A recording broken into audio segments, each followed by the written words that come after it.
আমার ভালোবাসার কোনো জন্ম হয় না, মৃত্যু হয় না। কেননা আমি অন্যরকম ভালোবাসার হীরের গয়না শরীরে নিয়ে জন্মেছিলাম। আমার কেউ নাম রাখেনি। ৩-৪টে ছদ্মনামে আমার ভ্রমণ মর্তধামে।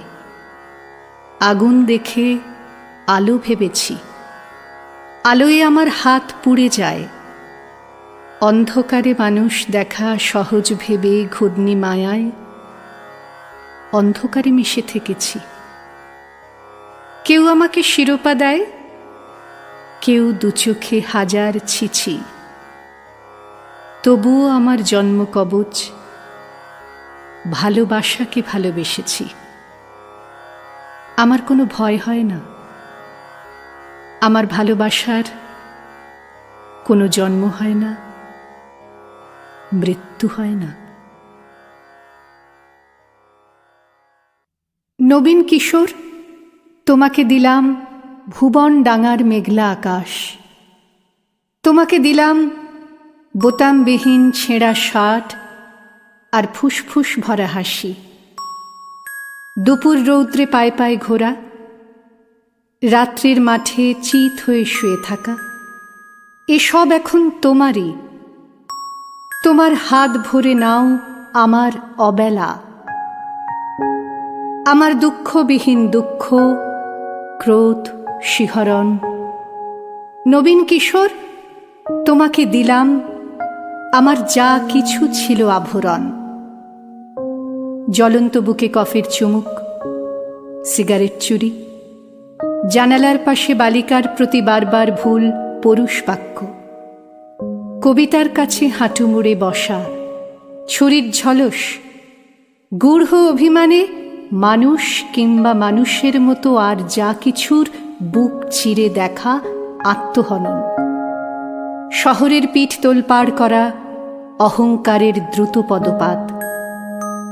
একখানা নদী, ২-৩টে দেশ, কয়েকটি নারী, এসবই আমার পুরনো পোশাক, বড় প্রিয় ছিল। এখন শরীরে আঁট হয়ে বসে, মানায় না আর। তোমাকে দিলাম নবীন কিশোর, ইচ্ছে হয়তো অঙ্গে জড়াও, অথবা ঘৃণায় দূরে ফেলে দাও, যা খুশি তোমার। তোমাকে আমার, তোমার বয়সী সব কিছু দিতে বড় স্বাদ হয়।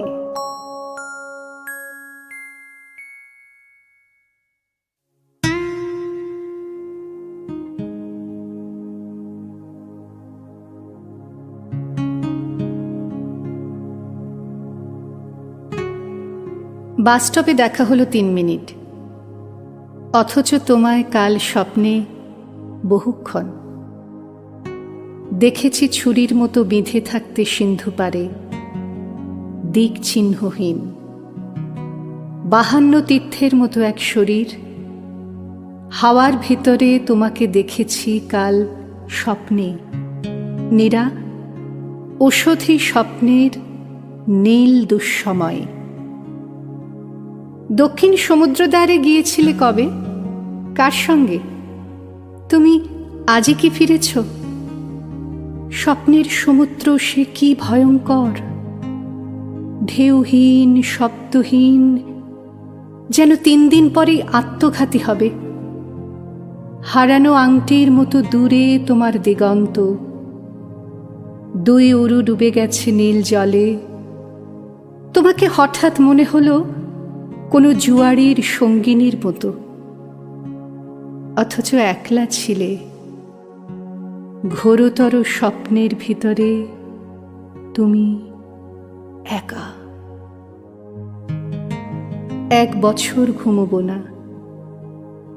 স্বপ্ন দেখে কপালের ঘাম ভরে মুছে নিতে বড় মূর্খের মতন মনে হয়।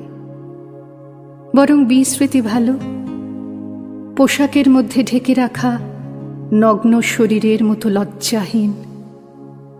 আমি ১ বছর ঘুমোবো না। ১ বছর স্বপ্নহীন জেগে ৫২ তীর্থের মতো তোমার ও শরীর ভ্রমণে পুণ্যবান হব। বাসে জানলার পাশে তোমার সহাস্য মুখ। আজ যাই, বাড়িতে আসবেন। রৌদ্রের চিৎকারে সব শব্দ ডুবে গেল। একটু দাঁড়াও, কিংবা চলো লাইব্রেরির মাঠে। বুকের ভিতরে কেউ এই কথা বলেছিল। আমি মনে পড়া চোখে সহসা হাতঘড়ি দেখে লাফিয়ে উঠেছি। রাস্তা, বাস, ট্রাম, রিকশা, লোকজন ডিগবাজির মতো পার হয়ে যেন ওরাং ওটাং 4 হাত পায়ে ছুটে পৌঁছে গেছি অফিসের লিফটের দরজায়। বাস স্টপে 3 মিনিট, অথচ তোমায় কাল স্বপ্নে বহুক্ষণ।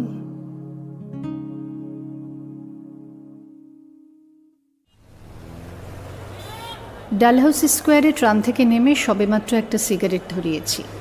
হঠাৎ মনে হলো পৃথিবীতে কোথাও কিছু গণ্ডগোল হয়ে গেছে। কিসের যেন একটা শোরগোল শুনতে পাচ্ছিলাম। তাকিয়ে দেখলাম দূরাগত একটা মিছিল।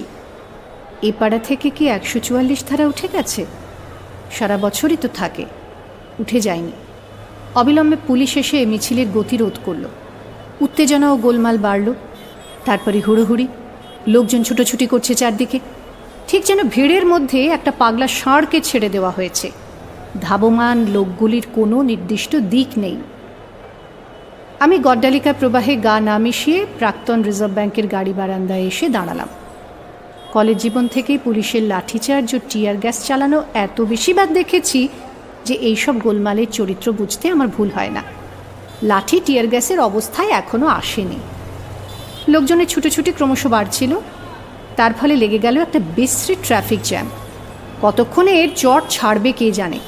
এর ওপর আবার আকস্মিকভাবে আরম্ভ হয়ে গেল বৃষ্টি, রীতিমতন জোরে।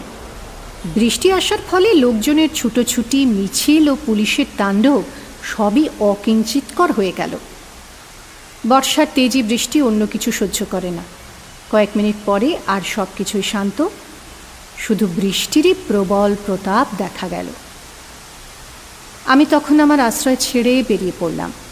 যতদূর সম্ভব অন্যান্য গাড়ি বারান্দাগুলোর তলা দিয়ে যাওয়া যায়। পুরোটা রাস্তায় সেরকম সুযোগ নেই, বেশ ভিজতে হলো আমাকে। বুক পকেটটা শুধু চেপে রইলাম সিগারেট, দেশলাই আর সামান্য যা টাকা পয়সা আছে তা যেন না ভেজে। বেশি দূর নয়, আমার যাবার কথা রাজভবনের পশ্চিম দিকের গেটের সামনে। মীরা ওখানে আসবে ঠিক 4:30 সময়। আমার মাত্র 5 মিনিট দেরি হয়েছে। সিংহমূর্তির কাছেই একটা গাছতলায় দাঁড়ালাম। মীরা এখনো আসেনি। মীরা কোনো দিন দেরি করে না। কিন্তু সামনে রাস্তার দিকে তাকিয়ে দেখলাম বিরাট গাড়ির লাইন পড়েছে। ট্রাফিক জ্যাম ছড়িয়ে পড়েছে এদিকেও। এর মধ্যে মীরা আসবে কি করে? ট্রাম, বাস সব অচল। মীরা যদি ট্যাক্সি নিয়েও থাকে তবে এই জ্যাম ভেদ করে ট্যাক্সি আসতে পারবে না। ওরা আসতেও চায় না। ভীষণ রাগ হলো আমার। ঠিক এই সময় কি ট্রাফিক জ্যাম না হলে চলছিল না? এদিকে বৃষ্টিরও বিরাম নেই। বৃষ্টির সময় গাছতলায় আশ্রয় নেওয়া খুব সুবিধের ব্যাপার নয়। প্রথম প্রথম জলের হাত থেকে বাঁচা যায়, তারপর গাছ নিজেই মাথা ঝাঁকিয়ে জল ঝাড়তে থাকে। আর একটা সিগারেট ধরাবার জন্য পকেট থেকে সিগারেট দেশলাই বার করলাম। সিগারেট ভেজেনি বটে, কিন্তু দেশলাইটা নেতিয়ে গেছে। কয়েকটা কাঠি নিয়ে জ্বালাবার ব্যর্থ চেষ্টা করলাম বারবার, ছাল চামড়া শুধু উঠে আসে। আমার পাশে আরও কয়েকজন লোক দাঁড়িয়েছিলেন। একজনের মাথায় ছাতা, তবু তিনি আশ্রয় নিয়েছেন গাছের নিচে। তার মুখে জ্বলন্ত সিগারেট। খুব বিনীতভাবে জিজ্ঞেস করলুম, আপনার কাছে দেশলাই আছে? লোকটি আমার কথার কোনো উত্তর দিলেন না। নিজের মুখ থেকে জ্বলন্ত সিগারেটটা এগিয়ে দিলেন আমার দিকে। হয় ওর কাছে দেশলাই নেই, অথবা উনি কাঠি খরচ করতে চান না। সাবধানে ওঁর সিগারেটটা ধরে আমি আমারটা জ্বালিয়ে নিলাম। তারপর ওঁরটা ফেরত দেবার জন্য হাত বাড়িয়ে আমি বললাম, ধন্যবাদ। আমার ধন্যবাদের উত্তরে উনি বললেন, ফেলে দিন। আমি ঠিক বুঝতে পারলাম না, ওর সিগারেটটা মাত্র আধখানা পড়েছে, উনি ফেরত নিতে চাইছেন না কেন? আমরা তো আরও অনেক দূর পর্যন্ত টানি। আমি আবার বললাম, এই নিন। উনি একই রকম গলায় বললেন, দরকার নেই, ফেলে দিন। তারপর মুখ ঘুরিয়ে নিলেন অন্যদিকে। আমার মুখখানা অপমানে কালি হয়ে গেল। এর মানে কি? আমি কি অচ্ছুত? আমার ছোঁয়া সিগারেট উনি স্পর্শ করবেন না? তাহলে দিতে গেলেন কেন? আমি তো সিগারেটের আগুন চাইনি। আর যদি ফেলতেই হয় আমার কাছ থেকে নিয়েও তো নিজে ফেলতে পারতেন। অথচ এই নিয়ে তর্ক করাও যায় না।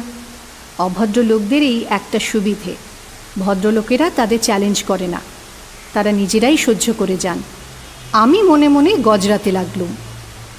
5টা বেজে গেল, নীরা এখনও এলো না। ট্রাফিক জ্যামের জট ছেড়ে গেছে, বৃষ্টির তেজ একটু কম।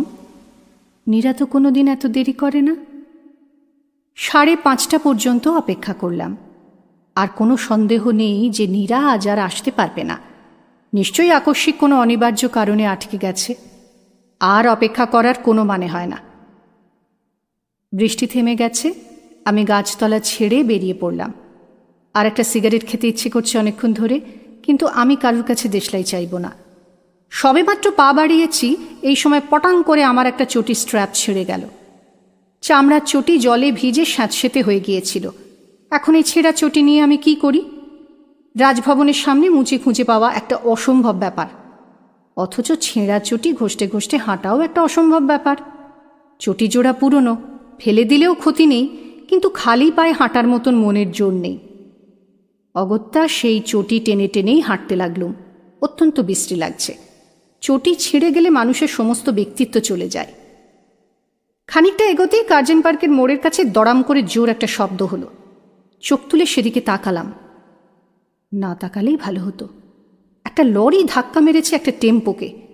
টেম্পো থেকে একটা লোক ছিটকে পড়েছে রাস্তায়, গলগল করে রক্ত বেরুচ্ছে। এতকাল কলকাতায় আছি, কিন্তু আমি নিজের চোখে কখনো কোনো দুর্ঘটনা দেখিনি। আজই প্রথম। আজ বিকেল থেকে পরপর একটার পর একটা খারাপ ঘটনা ঘটছে কেন?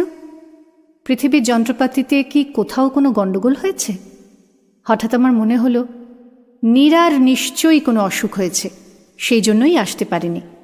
কালকেও নীরাকে পরিপূর্ণ সুস্থ দেখেছি, আজ তার অসুখ হবার কোনো কারণই নেই। তবু আমার ওই কথাই মনে হলো। সেই জন্যই আজ আমি একটার পর একটা কুচিহ্ন দেখছি। এইসব ঘটনার সঙ্গে নীরার অসুখের নিশ্চয়ই সম্পর্ক আছে। এই জগৎ তো মায়ার প্রতিবাস। আমার মনের অবস্থা অনুযায়ী সব কিছু ঘটে থাকে। নীরার অসুখ কতটা গুরুত্বপূর্ণ আমার এক্ষুনি জানা দরকার। ওদের বাড়িতে সাধারণত আমি টেলিফোন করি না, আজ করতে হবে। কোথায় টেলিফোন? ট্রাম গুমটিতে। ছেঁড়া ছুটি পায়ে দিয়েই ছুটলাম সেই দিকে। 3-4 জন আগে থেকেই লাইন দিয়ে দাঁড়িয়ে আছে সেখানে। তাদের মধ্যে একটি মেয়ে। মেয়েরা টেলিফোন করতে অনেক সময় লাগায়। আমার ইচ্ছে হলো এদের কাছে হাত জোড় করে মিনতি করে বলি, আমাকে একটু আগে সুযোগ দিন। পৃথিবীর সমস্ত কাজের চেয়েও আমার কাজটা বেশি জরুরি। কিন্তু এ কথা মুখে বলা যায় না। নীরস মুখে দাঁড়িয়ে রইলাম সবার পেছনে। মেয়েটি যথারীতি বহুক্ষণ সময় লাগালো। ও যেন কার সঙ্গে ঝগড়া করছে। তা তো করবেই। আজ এই মুহূর্তে পৃথিবীতে কেউ সুখে নেই। প্রায় আধ ঘন্টা বাদে আমার সুযোগ এলো। ঠিকঠাক খুচরো পয়সা পকেটে আছে, আগেই দেখে নিয়েছিলাম। কানেকশন হবার পর এনগেজ টোন পেলাম। তবু ফোন ছাড়লাম না। পরপর 3 বার চেষ্টা করলাম, একই অবস্থা। তখন টেলিফোন অফিসে লাইন ধরে জিজ্ঞেস করলাম, এই নাম্বারটার কি অবস্থা দেখুন তো। দূরভাষিনী জানালেন, ওই নাম্বার এখন আউট অফ অর্ডার হয়ে আছে। খুব একটা আশ্চর্য হবার মতন ব্যাপার কিছু নয়। আজ বিকেল থেকে পরপর যা ঘটছে তার সঙ্গে বেশ মিল আছে। এরপর আমি একটা কাজই করতে পারি। পা ঘষতে ঘষতে চলে এলাম ধর্মতলার মোড়ে। সন্ধ্যের পর কলকাতার রাস্তায় মুচি পাওয়া অসম্ভব। ঈশ্বর এরকম নিয়ম করেছেন। সুতরাং আমি আমার পুরনো চটি জোড়া ফেলে দিয়ে ফুটপাত থেকে এক জোড়া রবারের চটি কিনে নিলাম। তারপর মিনি বাস ধরে দ্রুত নীরার বাড়িতে। দরজা খুলল চাকর। কোনো দ্বিধা না করে জিজ্ঞেস করলাম, দিদিমণি আছে? অন্যদিন হলে নীরার বাবার সঙ্গে প্রথমে কথা বলতাম। একটা কোনো জরুরি প্রসঙ্গ বানিয়ে নিতে হতো। আজ আর ওরকম অছিলা খোঁজার কোনো মানে হয় না। চাকরটি বলল, দিদিমণি ওপরে শুয়ে আছেন। অসুখ করেছে? না, এমনি শুয়ে আছেন। খবর দাও, বলো সুনীলবাবু দেখা করতে এসেছেন। চাকরটি ওপরে চলে গেল। আমি বসবার ঘরে দাঁড়িয়ে ছটফট করতে লাগলাম। বসতেও ইচ্ছে করল না। টেবিলে অনেক পত্রপত্রিকা পড়ে আছে, ছুঁয়েও দেখলাম না। চাকর একটু পরে এসে বলল, দিদিমণি জ্বর হয়েছে। আমার প্রচণ্ড চিৎকার করে বলতে ইচ্ছে করল, আমি আগেই বলেছিলাম না। খুব শান্তভাবে বললাম, আমি একবার উপরে যাব, দিদিমণির বাবা কিংবা মাকে একটু বলে এসো আমার কথা। বলেছি, আপনি আসুন। চাকরটির আগে আগেই আমি সিঁড়ি দিয়ে তরতর করে উঠে এলাম। নীরার ঘর আমি চিনি, 3 তলায় সিঁড়ির পাশেই। নীরা শুয়ে আছে চিত হয়ে, গায়ে একটা পাতলা নীল চাদর, চোখ মোজা। ওর মা শিয়রের কাছে বসে কপালে জলপটি দিচ্ছেন। নীরার মা আমাকে দেখে সামান্য একটু অবাক হলেন, কথায় তা প্রকাশ করলেন না অবশ্য। বললেন, ওই চেয়ারটা টেনে নিয়ে বসো। আমাকে বলতেই হলো যে নীরার বিশেষ বন্ধু স্নিগ্ধা, যে আমার মাস্তুতো বোন, সে নীরাকে একটা খবর দিতে বলেছিল। আমি এ পাড়ায় এসেছিলাম অন্য কাজে, এসে শুনলাম নীরার অসুখ। ওর মা বললেন, দেখো দেখি হঠাৎ কীরকম জ্বর, দুপুরেও ভালো ছিল। কি হয়েছে বুঝতে পারছি না তো, টেম্পারেচার 100 ডিগ্রি। ডাক্তার এসেছিলেন?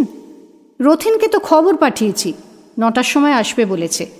টেলিফোনটা আবার আজকে খারাপ, ওর বাবাও এখনও অফিস থেকে ফেরেননি। কথাবার্তা শুনে নীরা চোখ মেলে একবার তাকালো, ঘোলাটে দৃষ্টি। আমাকে চিনতে পারল কিনা কে জানে। আমি চেয়ারে বসে নীরার মাকে জিজ্ঞেস করলাম, কোনো ওষুধ টষুধ আনতে হবে? আমি এনে দিতে পারি? না, রথিন এসে দেখুক। আমি অপেক্ষা করতে লাগলাম। উনি কি একবারও ঘর ছেড়ে উঠে যাবেন না?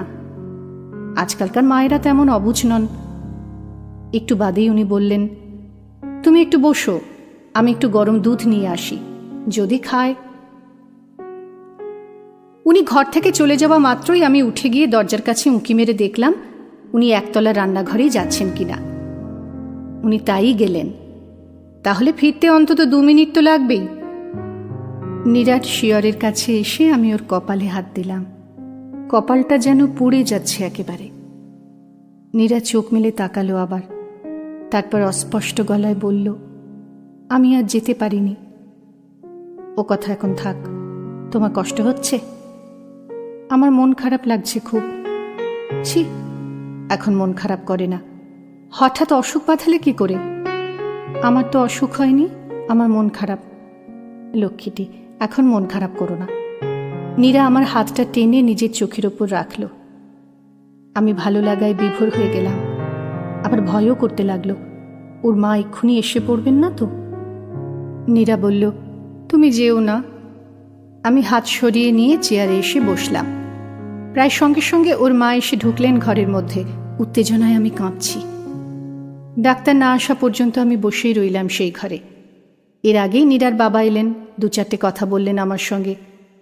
আমি জানি ওরা তো আমাকে জোর করে চলে যেতে বলবেন না। ডাক্তার এলো 9:30। ওদের কীরকম আত্মীয়, নীরার সঙ্গে তুই তুই করে কথা বলেন। নীরার জ্বর তখনও একটুও কমেনি, বরং বেড়েছে মনে হয়। ডাক্তার জিজ্ঞেস করলেন, কি রে, তোর হঠাৎ কি হলো? নীরা বলল, আমার কিছু ভালো লাগছে না। কোথায় ব্যথা? নীরার সে একই উত্তর, আমার কিছু ভালো লাগছে না। ওরা কেউ জানে না, শুধু আমি জানি। নীরা কখনো অসুখের কথা আলোচনা করতে ভালোবাসে না। কোনো দিন ও শরীরের কোনো ব্যাপার নিয়েই অভিযোগ করেনি, কিংবা আমার সামনে করে না। ডাক্তার নীরার বুক পিঠ পরীক্ষা করে গম্ভীর হয়ে গেলেন। ভুরু কুঁচকে বললেন, জ্বর তো 105-এর কম নয় মনে হচ্ছে। কোনো রকম ভাইরাস ইনফেকশন মনে হচ্ছে। রক্ত পরীক্ষা করাতে হবে। আজ তো হবে না, কাল সকালেই পাঠিয়ে দেব। তারপর দিন থেকে কলকাতা শহরে কি তুলকালাম কাণ্ড।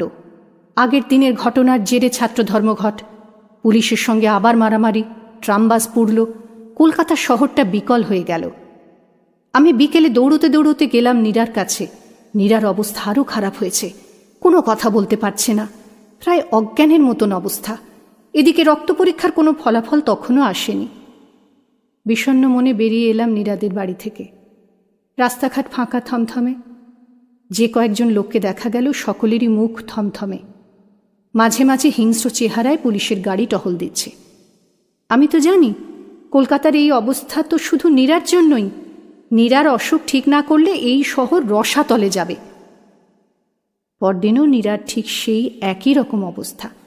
ডাক্তাররা কিছু বলতে পারছেন না।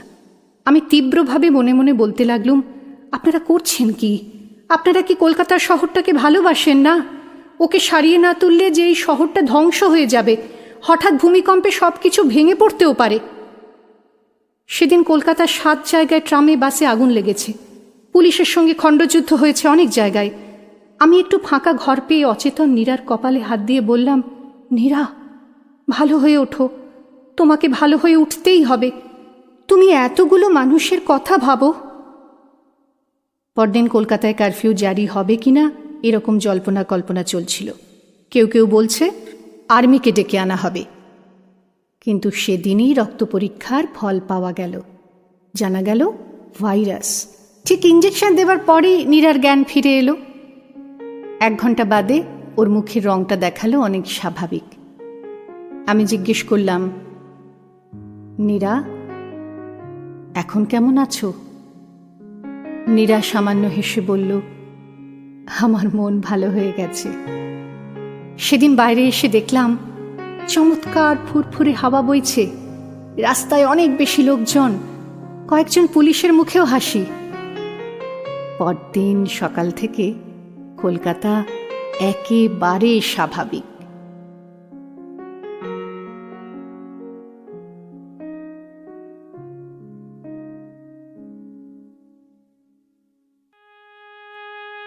যদি নির্বাসন দাও, আমি ওষ্ঠে অঙ্গুরি ছোঁয়াব, আমি বিষ পান করে মরে যাব। বিষণ্ণ আলোয় এই বাংলাদেশ, নদীর শিয়রে ঝুঁকে পড়া মেঘ, প্রান্তরে দিগন্ত নির্নিমেষ। এ আমারই 3.5 হাত ভূমি। যদি নির্বাসন দাও, আমি ওষ্ঠে অঙ্গুরি ছোঁয়াব, আমি বিষ পান করে মরে যাব। ধান খেতে চাপ চাপ রক্ত, এইখানে ঝরেছিল মানুষের ঘাম। এখনো স্নানের আগে কেউ কেউ করে থাকে নদীকে প্রণাম। এখনো নদীর বুকে মোচার খোলায় ঘোরে লুঠেরা ফেরারি। শহরে বন্দরে এত অগ্নিবৃষ্টি, বৃষ্টিতে চিক্কন, তবু এক একটি অপরূপ ভোর। বাজারে ক্রূরতা, গ্রামে রণহিংসা, বাতাবি লেবুর গাছে জোনাকির ঝিকমিক খেলা। বিশাল প্রাসাদে বসে কাপুরুষতার মেলা। বুলেট ও বিস্ফোরণ, শট তঞ্চকের এত ছদ্মবেশ। রাত্রের শিশিরে তবু কাঁপে ঘাস ফুল। এ আমারই 3.5 হাত ভূমি। যদি নির্বাসন দাও, আমি ওষ্ঠে অঙ্গুরি ছোঁয়াব, আমি বিষ পান করে মরে যাব। কুয়াশার মধ্যে এক শিশু যায় ভোরের স্কুলে। নিথর দিঘির পাড়ে বসে আছে বক। আমি কি ভুলেছি সব স্মৃতি? তুমি এত প্রতারক। আমি কি দেখিনি কোনো মন্থর বিকেলে শিমুল তুলোর ওড়াউড়ি? মোষের ঘাড়ের মতো পরিশ্রমী মানুষের পাশে শিউলি ফুলের মতো বালিকার হাসি? নিইনি কি খেজুর রসের ঘ্রাণ? শুনিনি কি দুপুরে চিলের তীক্ষ্ণ স্বর? বিষণ্ণ আলোয় এই বাংলাদেশ, এ আমারই 3.5 হাত ভূমি। যদি নির্বাসন দাও, আমি ওষ্ঠে অঙ্গুরি ছোঁয়াব, আমি বিষ পান করে মরে যাব। অনেকদিন থেকেই আমার একটা পাহাড় কিনবার শখ, কিন্তু পাহাড় কে বিক্রি করে তা জানি না। যদি তার দেখা পেতাম, দামের জন্য আটকাতো না। আমার নিজস্ব একটা নদী আছে, সেটা দিয়ে দিতাম পাহাড়টার বদলে। কে না জানে পাহাড়ের চেয়ে নদীর দামই বেশি। পাহাড় স্থানু, নদী বহমান। তবু আমি নদীর বদলে পাহাড়টাই কিনতাম, কারণ আমি ঠকতে চাই। নদীটাও অবশ্য কিনেছিলাম একটা দ্বীপের বদলে। ছেলেবেলায় আমার বেশ ছোটখাটো ছিমছাম একটা দ্বীপ ছিল। সেখানে অসংখ্য প্রজাপতি। শৈশবে দ্বীপটি ছিল বড় প্রিয়। আমার যৌবনে দ্বীপটি আমার কাছে মাপে ছোট লাগলো। প্রবহমান ছিপছিপে তন্নি নদীটি বেশ পছন্দ হলো আমার। বন্ধুরা বলল, ওইটুকু একটা দ্বীপের বিনিময়ে এত বড় একটা নদী পেয়েছিস, খুব জিতেছিস তো। তখন জয়ের আনন্দে আমি বিহ্বল হতাম। তখন সত্যিই আমি ভালোবাসতাম নদীটিকে। নদী আমার অনেক প্রশ্নের উত্তর দিত, যেমন, বলো তো আজ সন্ধেবেলা বৃষ্টি হবে কিনা। সে বলতো, আজ এখানে দক্ষিণে গরম হাওয়া, শুধু একটা ছোট্ট দ্বীপে বৃষ্টি, সে কি প্রবল বৃষ্টি, যেন একটা উৎসব। আমি সেই দ্বীপে আর যেতে পারি না, সে জানত। সবাই জানে, শৈশবে আর ফেরা যায় না। এখন আমি একটা পাহাড় কিনতে চাই। সেই পাহাড়ের পায়ের কাছে থাকবে গহন অরণ্য। আমি সেই অরণ্য পার হয়ে যাব, তারপর শুধু রুক্ষ কঠিন পাহাড়। একেবারে চূড়ায় মাথার খুব কাছে আকাশ, নিচে বিপুলা পৃথিবী, চরাচরে তীব্র নির্জনতা। আমার কণ্ঠস্বর সেখানে কেউ শুনতে পাবে না। আমি ঈশ্বর মানি না, তিনি আমার মাথার কাছে ঝুঁকে দাঁড়াবেন না। আমি শুধু 10 দিককে উদ্দেশ্য করে বলবো, প্রত্যেক মানুষই অহংকারী। এখানে আমি একা, এখানে আমার কোনো অহংকার নেই। এখানে জয়ী হবার বদলে ক্ষমা চাইতে ভালো লাগে। হে 10 দিক, আমি কোনো দোষ করিনি, আমাকে ক্ষমা করো।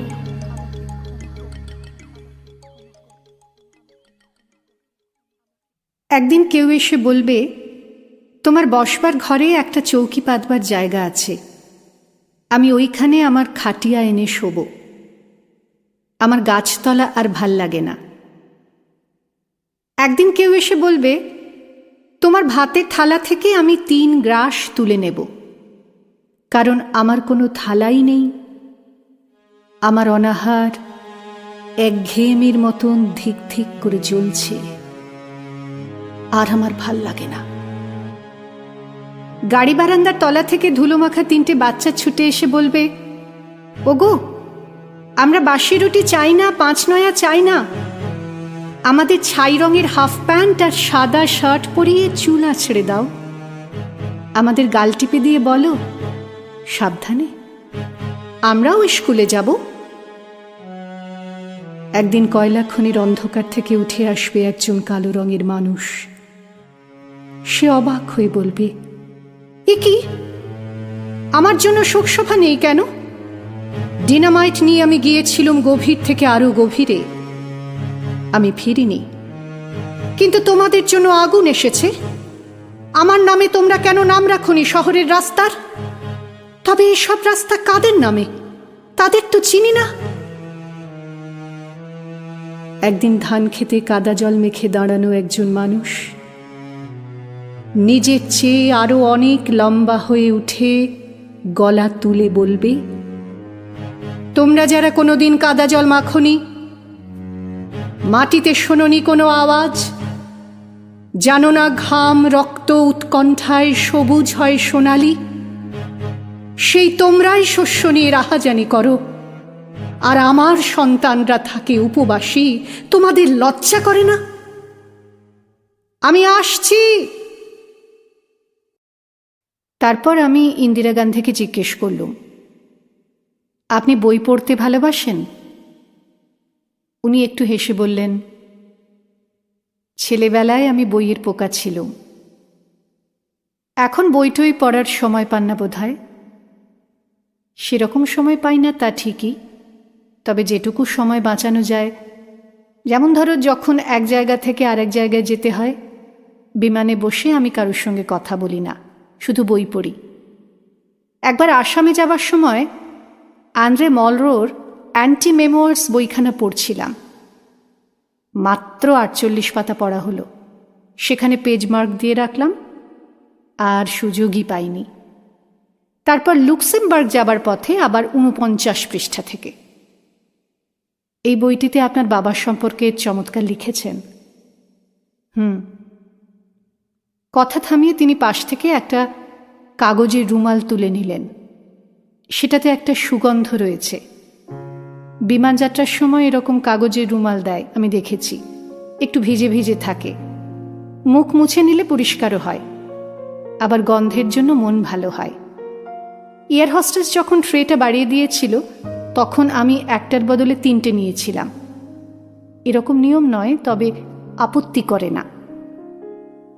উনি কি একটার বদলে 3টে তুলে নেন কখনো? তারপর মনে পড়ল ওর দরকার হয় না, ওকে এরকম দ্বিধায় পড়তে হয় না। উনি পায়ের ওপর পা তুললেন, উরুর কাছে শাড়ি প্লেন করলেন এক হাত দিয়ে, শিশুর মতন চিবুকটি উঁচু করে এক পলক চিন্তা করে নিলেন অন্য কিছু। তারপর উদাসীনভাবে বললেন, সবাই আমার কাছে এসে নানা রকম প্রশ্ন করে, আমি কাউকে কোনো প্রশ্ন করি না। আমার কাজ শুধু উত্তর দেওয়া, এবং অধিকাংশই অবান্তর প্রশ্ন। প্রায়। আমার আর একটাই প্রশ্ন আছে, কিরকম লাগে জীবনটা? এর নাম কি সুখ? সুখ? হ্যাঁ, সুখের কথা চিন্তা করিনি। জীবনে যখনই কোনো সংকট এসেছে তখনই ভেবেছি আমায় যেন কেউ হারাতে না পারে। কখনো তো হারিনি আমি। অনেক কিছুই অসম্পূর্ণ আছে, কিন্তু হেরে যাইনি। আপনি বোধহয় রবীন্দ্রনাথের গান্ধারীর আবেদন পড়েননি। সেখানে তিনি এই কথাই দুর্যোধনের মুখে বসিয়েছেন, সুখ চাহি নাই মহারাজ, জয় জয় চেয়েছিনু, জয়ী আমি আজ। ক্ষুদ্র সুখে ভরে না কো ক্ষত্রিয়ের ক্ষুধা। তুমি আমার সঙ্গে দুর্যোধনের তুলনা করলে। এবার আপনি প্রশ্ন করছেন, এটা পাল্টা প্রশ্ন, উত্তরটাকেই পরিষ্কার করে নেবার জন্য। না, তুলনা করিনি। কাব্যের সঙ্গে জীবনের তুলনা চলে না। তাছাড়া মহাভারতের দুর্যোধন আর রবীন্দ্রনাথের দুর্যোধন এক নয়। আমি বলতে চাইছিলাম, যাদের হাতে শাসনভার থাকে তাদের কাছে জয়টাই প্রধান। রাজধর্মে ভ্রাতৃধর্ম বন্ধু ধর্ম নাই, শুধু জয় ধর্ম আছে। আমি ওটা আমার ব্যক্তিগত জীবন সম্পর্কে বলছিলাম। আপনার কোনো ব্যক্তিগত জীবন নেই। আপনি কতদিন একা কোথাও যাননি, কতদিন কোনো নদী দেখেননি। নদী দেখিনি? সে তো উদ্বোধন করার সময় দেখে থাকতে পারেন বটে। তিনি উঠে দাঁড়িয়ে বললেন, চলো। আমি মনে করলাম সময় হয়ে গেছে, তাই উনি আমাকে যেতে বলছেন। কিন্তু ইন্দিরা গান্ধী আবার বললেন, চলো, তোমার সঙ্গে কোনো নদী দেখে আসি।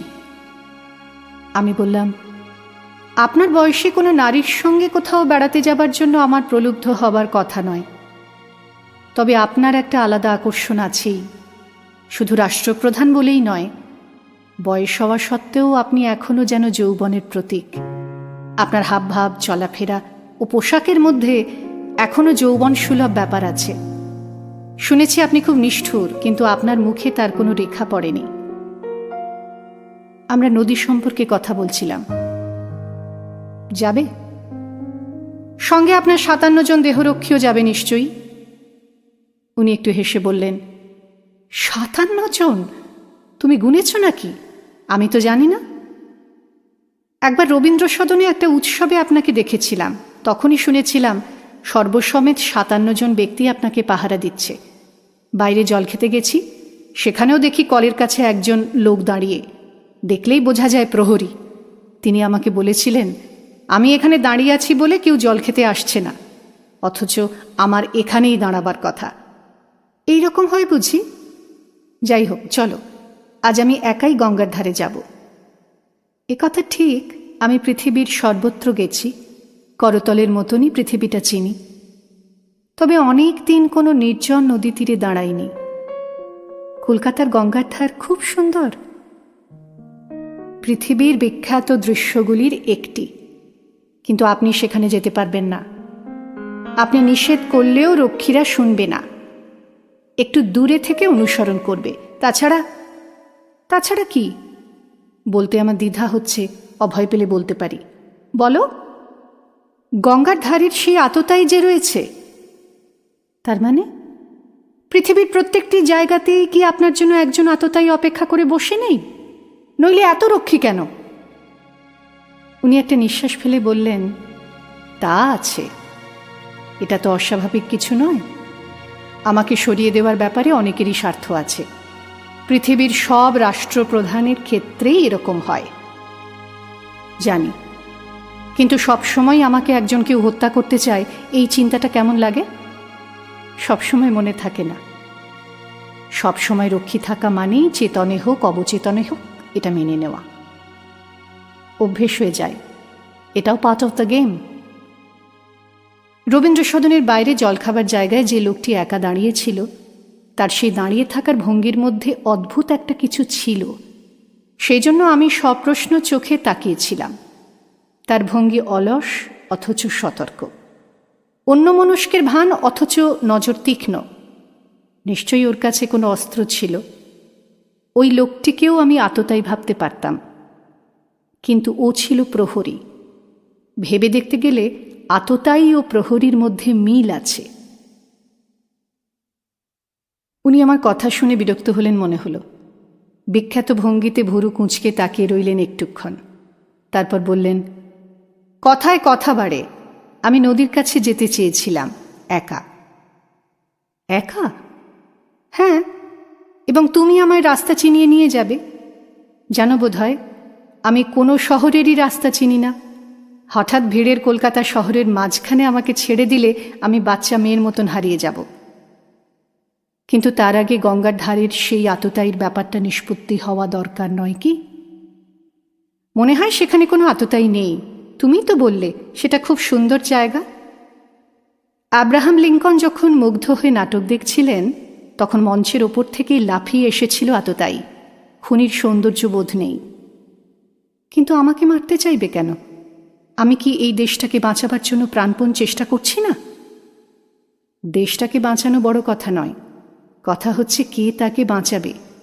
সব কিছু থেকেই বড় হচ্ছে সেই আমি।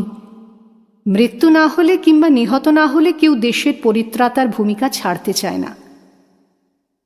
আমরা কথা বলছিলাম নদীর সম্পর্কে। নদী নয়, নদীর তীরে একা দাঁড়ানোর সম্পর্কে।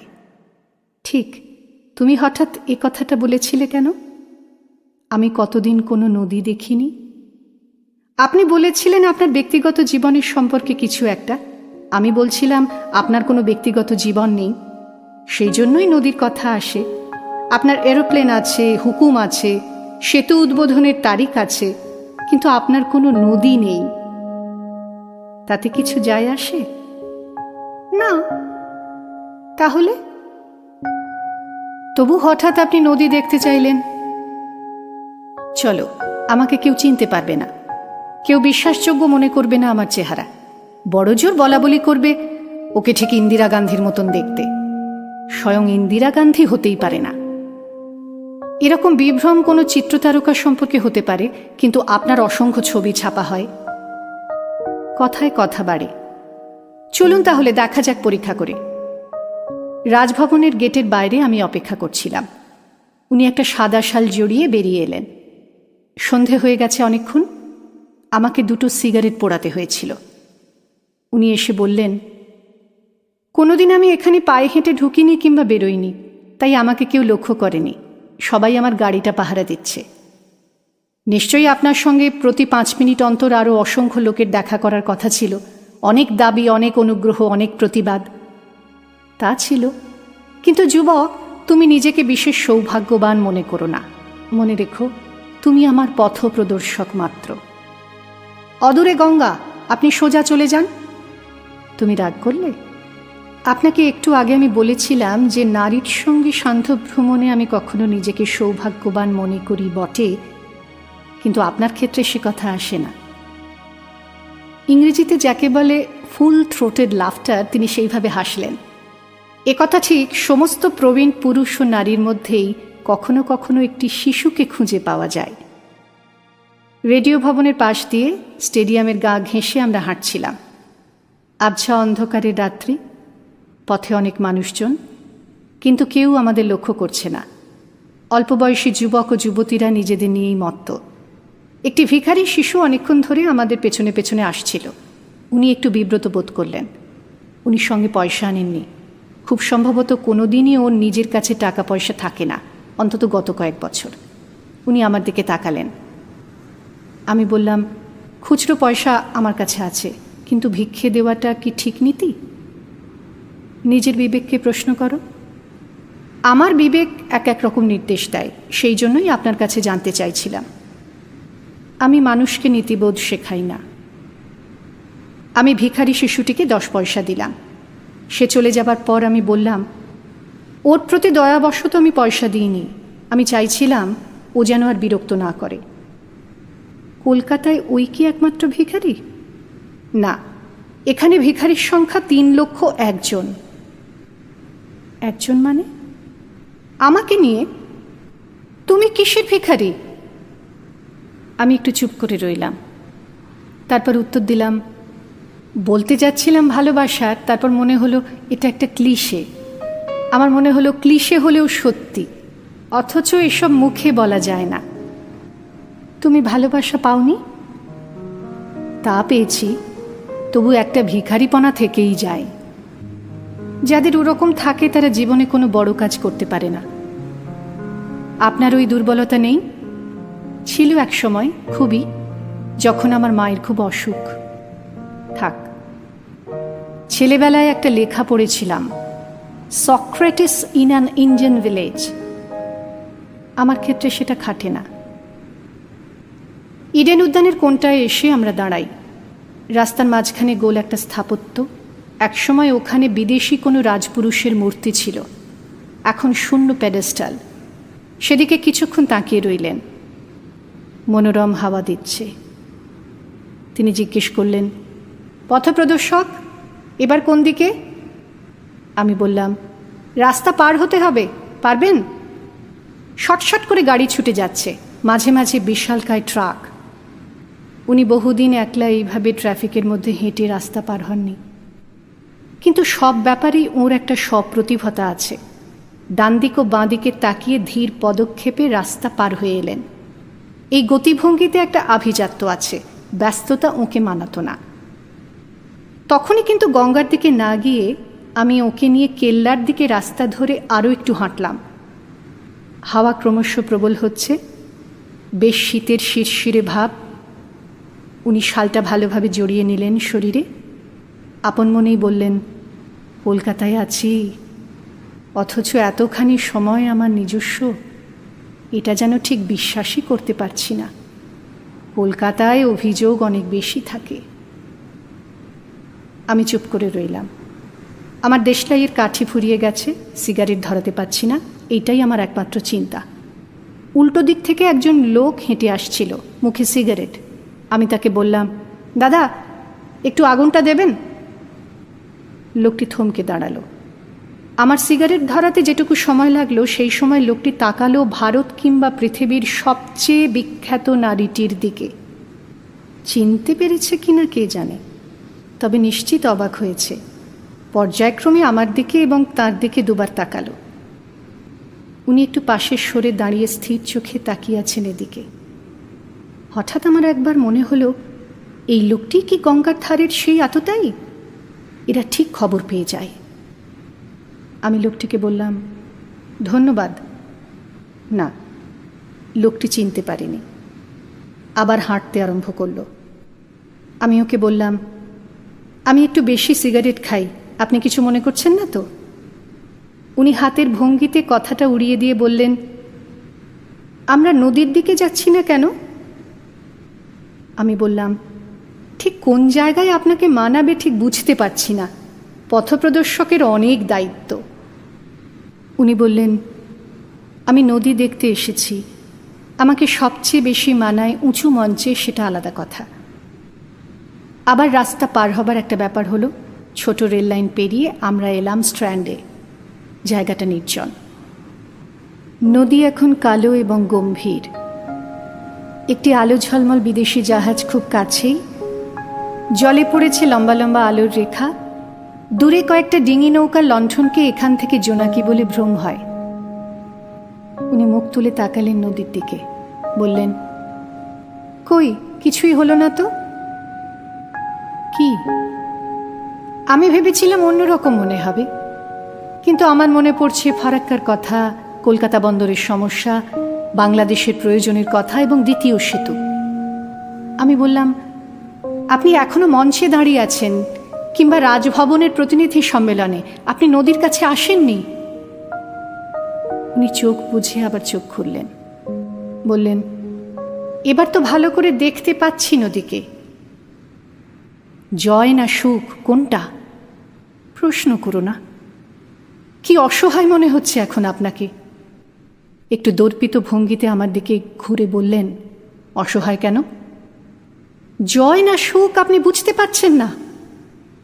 আমি আত্মচিন্তা করি না, আমাকে সারা দেশের কথা চিন্তা করতে হয়। এখানে কোনো দেশ নেই, এখানে শুধু নদী, চিরকালীন। উনি খানিকটা অহংকার ও অভিমান মিশ্রিত মুখে তাকিয়ে রইলেন নদীর দিকে। ওর ঠোঁট কাঁপছে, কিন্তু যেন কিছু বলতে চান। তারপর নিজেই সিঁড়ি দিয়ে তরতর করে নেমে গেলেন জলের কাছে, নিচু হয়ে জলে হাত দিলেন। আমি ভাবলাম, উনি নিশ্চয়ই নদীর জল মাথায় ছেটাতে চান। পরক্ষণেই মনে হলো, হয়তো নদীর কাছে গেলেন কোনো গোপন কথা বলার জন্য। আর তো কেউ নেই।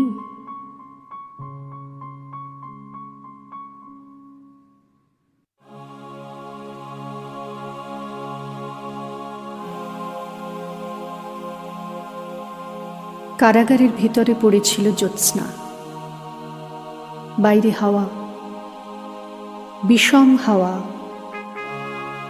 সেই হাওয়ায় নশ্বরতার গন্ধ। তবু ফাঁসির আগে দীনেশ গুপ্ত চিঠি লিখেছিল তার বৌদিকে, আমি অমর, আমাকে মারিবার সাধ্য কাহারও নাই। মধ্যরাত্রি, আর বেশি দেরি নেই। প্রহরের ঘণ্টা বাজে, শান্তিও ক্লান্ত হয়। শিয়রের কাছে এসে মৃত্যুও বিমর্ষ বোধ করে। কন্ডেম সেলে বসে প্রদ্যোৎ ভট্টাচার্য লিখছে, মা, তোমার প্রদ্যোৎ কি কখনো মরতে পারে?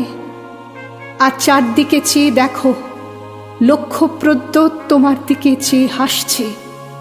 আমি বেঁচেই রইলাম মা, অক্ষয়। কেউ জানত না সে কোথায়। বাড়ি থেকে বেরিয়েছিল ছেলেটি, আর ফেরেনি। জানা গেল, দেশকে ভালোবাসার জন্য সে পেয়েছে মৃত্যুদণ্ড। শেষ মুহূর্তের আগে পোস্টকার্ডে ভবানী ভট্টাচার্য অতি দ্রুত লিখেছিল ছোট ভাইকে, অমাবস্যার শ্মশানে ভীরু ভয় পায়, সাধক সেখানে সিদ্ধি লাভ করে। আজ আমি বেশি কথা লিখব না, শুধু ভাবব মৃত্যু কত সুন্দর। লোহার শিকের ওপর হাত, তিনি তাকিয়ে আছেন অন্ধকারের দিকে। দৃষ্টি ভেদ করে যায় দেয়াল, অন্ধকারও বাংময় হয়। সূর্য সেন পাঠালেন তাঁর শেষ বাণী, আমি তোমাদের জন্য কি রেখে গেলাম? শুধু একটি মাত্র জিনিস, আমার স্বপ্ন, একটি সোনালী স্বপ্ন। এক শুভ মুহূর্তে আমি প্রথম এই স্বপ্ন দেখেছিলাম। সেই সব স্বপ্ন এখনো বাতাসে উড়ে বেড়ায়, শোনা যায় নিঃশ্বাসের শব্দ। আর সব মরে, স্বপ্ন মরে না। অমরত্বের অন্য নাম হয়। কানু, সন্তোষ, অসীমরা জেলখানার নির্মম অন্ধকারে বসে এখনো সেরকম স্বপ্ন দেখছে।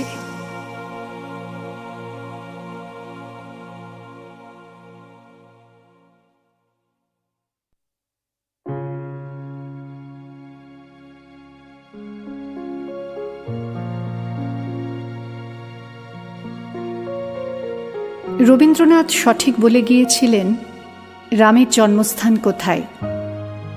যারা তা মানতে চায় না, তাদের কবিতা ও গানে, শিল্পে ও মনসুষমায় কোনো অধিকার নেই। যারা পুতুল দেবতা মানে না, তারা ভুলে যায় মসজিদ, গির্জা, গুরুদুয়ারগুলিও আসলে পুতুল। তারা আত্মছলনাময় পুতুল খেলা খেলতে চায় তো খেলুক।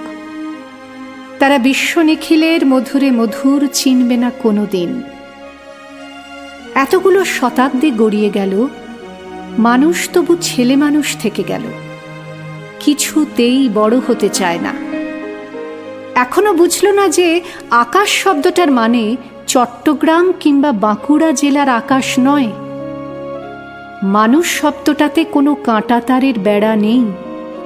ঈশ্বর নামে কোনো বড়বাবু এই বিশ্ব সংসার চালাচ্ছেন না। ধর্মগুলো সব রূপকথা।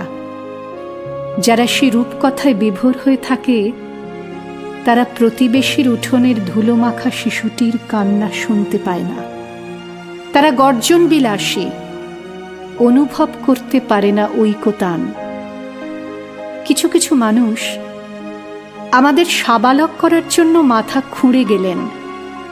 তাদের বড় বড় ছবি ঝোলানো হয়, আসলে গ্রাহ্য করে না কেউ। আয় কানাই, আয় কামাল, তোরা আয়।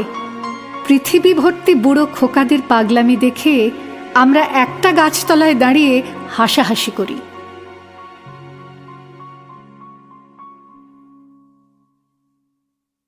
পার্টি জমে উঠেছে দুপুরবেলাতেই। ছোট অ্যাপার্টমেন্টে প্রায় 12-14 জন মানুষ। রান্নাঘরের ভার নিয়েছে পুরুষরাই। বিদেশে এসে সব পুরুষই বেশ রান্না শিখে যায়। মন্টু দারুণ বিরিয়ানি রান্না করে। বন্ধু বান্ধবদের মধ্যে যে কোনো বাড়িতে খাওয়া দাওয়ার ব্যাপার হলেই মন্টুর ডাক পড়ে। এমনই রান্নার নেশা মন্টুর যে সে সময় সে তার স্ত্রী নীলাকে রান্নাঘরে ঢুকতেই দেয় না। আজিজ নিপুরা মাছ করছে, তরকারি কাটছে, প্রত্যেকের হাতেই বিয়ারের টিন কিংবা সিগারেট। মেয়েরা সেজেগুজে বসবার ঘরে বসে প্রাণ খুলে শাড়ি গয়না, কে নতুন গাড়ি কিনলো, কে ছুটিতে দেশে যাবে, এই আলোচনা চালাচ্ছে। আজ রান্নায় হাত লাগাতে হবে না বলে তারা খুশি। এই পার্টির মধ্যমণি একটি 6 মাসের শিশু। সে শুয়ে আছে একটা লাল মখমল বিছানো দোলনায়। খুব সুন্দর করে সাজানো হয়েছে তাকে। মাথায় একটা পালকের মুকুট। কেউ আদর করতে এলেই সে ফোকলা দাঁতে খটখট করে হাসছে। ভালো নাম এখনো রাখা হয়নি, ওর ডাক নাম বাবু। মালা আর ফিরোজ কাউকে উপহার আনতে বারণ করেছিল। আজ তাদের ছেলের জন্মদিন নয়, কোনো উপলক্ষই নেই, এমনি ছুটির দিনে হই হই।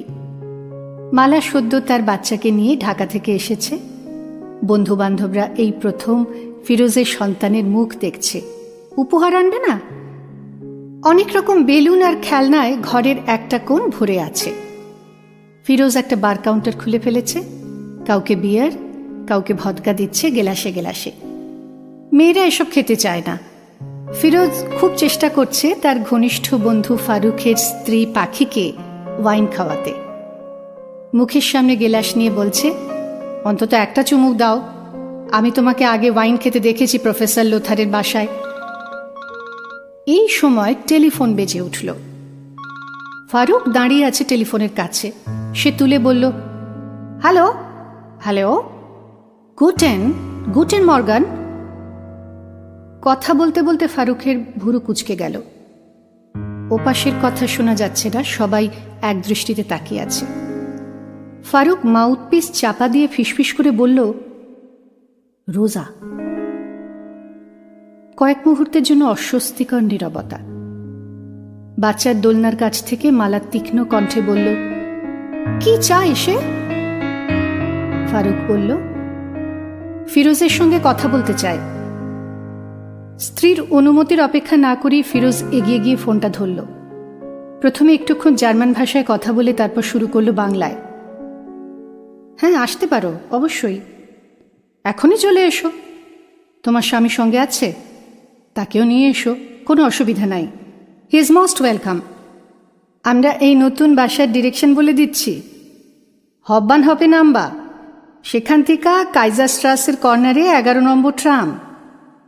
ও, গাড়িতে আসবে? তাহলে। ফোন রেখে দিয়ে ফিরোজ বলল, রোজা আর তার হাজব্যান্ড আমাদের ছেলেকে দেখতে আসছে। আমাদের অফিসে কাজ করে লুডভিগ, তার কাছ থেকে শুনেছে। মালা বলল, তুমি তাকে আসতে বললে? কেন আসবে?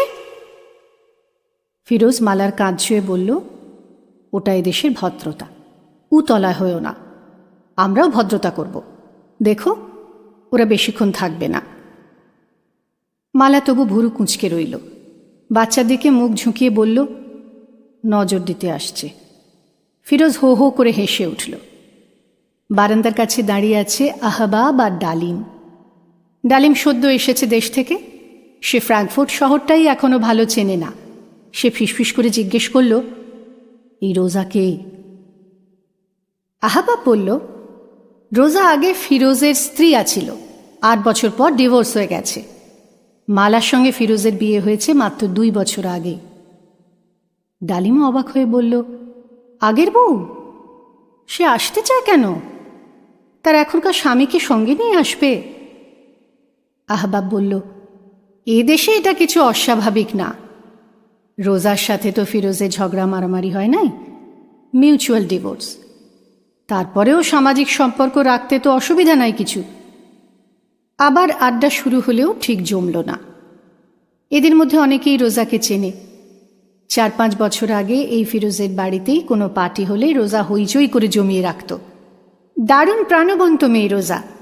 তার সঙ্গে ফিরোজের ছাড়াছাড়ি হয়ে যাওয়ায় বন্ধুরা অনেকেই দুঃখিত হয়েছিল।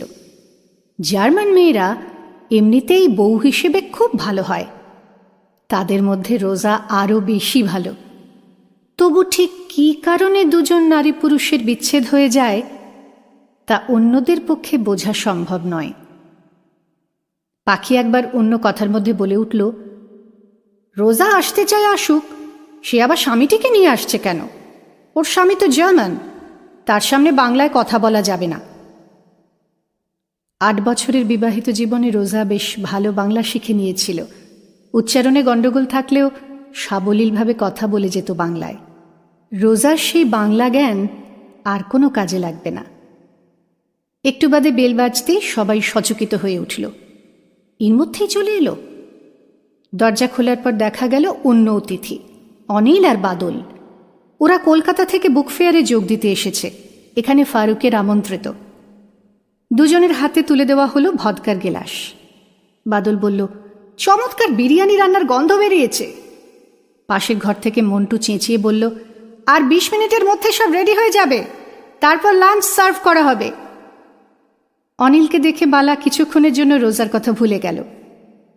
ঢাকায় থাকতে এই লেখকের অনেক বই সে পড়েছে, এর কবিতা আবৃত্তি করেছে। সেই লেখক জলজান্তভাবে তার ঘরে উপস্থিত।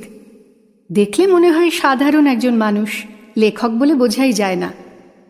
রোজা আর তার স্বামী এসে উপস্থিত হলো আরও 15 মিনিট পরে। সাধারণ মেয়েদের তুলনায় রোজা বেশ লম্বা।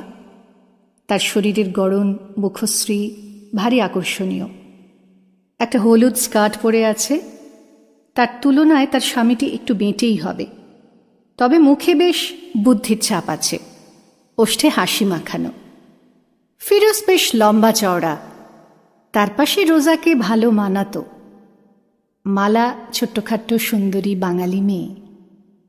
রোজা পরিচয় করিয়ে দিল, তার স্বামীর নাম ক্লাউস। কদিন ধরে ফ্র্যাঙ্কফুর্ট শহরে খুব গরম পড়েছে। এতগুলি অচেনা বিদেশির মধ্যে তার কোনো ভূমিকা নেই সে জানে, তাই মুখখানা হাসি হাসি করে রেখেছে।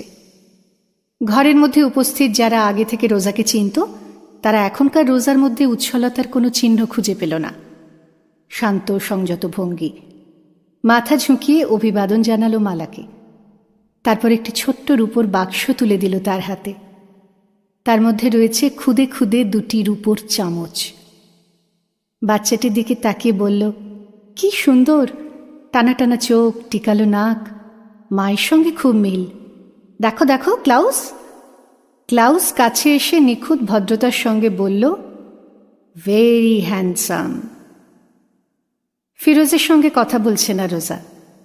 মালাকে জিজ্ঞেস করল, ওর কি নাম রাখা হয়েছে? মালা আড়ষ্টভাবে বলল, এখনো ভালো নাম দেওয়া হয়নি, বাবু বাবু বলে ডাকি। রোজা বলল, বাবু? বাবুও খুব সুন্দর নাম, আমি কি একবার ওকে কোলে নিতে পারি? স্পষ্ট আপত্তি আছে মালার, তবু ঘাড় নাড়ল। দোলনা থেকে বাবুকে কোলে তুলে নিল রোজা। তারপর ঘুরে তাকালো ফিরোজের দিকে। ফিরোজের সন্তান তার গর্ভেও আসতে পারত। এ বাড়িতে রোজা নিজের সন্তানকে বুকে নিয়ে এরকম একটা পার্টির মধ্যে ঘুরে বেড়াতে পারত, কিন্তু 8 বছরের বিবাহিত জীবনে তার কোনো বাচ্চা হয়নি। ফিরোজ এবং রোজা যেন কয়েক পলক বেশি সোজাসুজি তাকিয়ে রইল পরস্পরের দিকে। সেই দৃষ্টির ভাষা অন্য কেউ বুঝবে না। সবাই নিঃশব্দ হয়ে রোজাকে দেখছে। এখন রোজাই কেন্দ্রবিন্দু। বাচ্চাটাকে নামিয়ে রাখতে রাখতে মালাকে রোজা বলল, তুমি খুব ভাগ্যবতী। রান্নাঘর থেকে অ্যাপ্রন পরা মন্টু বলল, এই রোজা, আমি বিরিয়ানি রান্না করছি, খেয়ে যেতে হবে কিন্তু। রোজা স্বামীর দিকে ফিরে পরিচয় করিয়ে দিয়ে বলল, আবিদ হোসেন মন্টু, ফিরোজের চাচাতো ভাই, খুব ভালো রান্না করে। তারপর মন্টুকে বলল, আমরা লাঞ্চ খেয়ে এসেছি, এখন তো আর কিচ্ছু খেতে পারবো না। ফিরোজ এবার ভদ্রতা করে ক্লাউসকে বলল, না না, আপনাদের খেয়ে যেতেই হবে, প্লিজ বসুন, একটা ড্রিঙ্ক দেব, বিয়ার?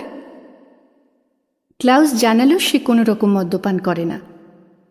বাঙালিরা হঠাৎ কারো বাড়িতে গিয়ে উপস্থিত হলে গৃহস্বামীর অনুরোধে খেতে বসে যায়।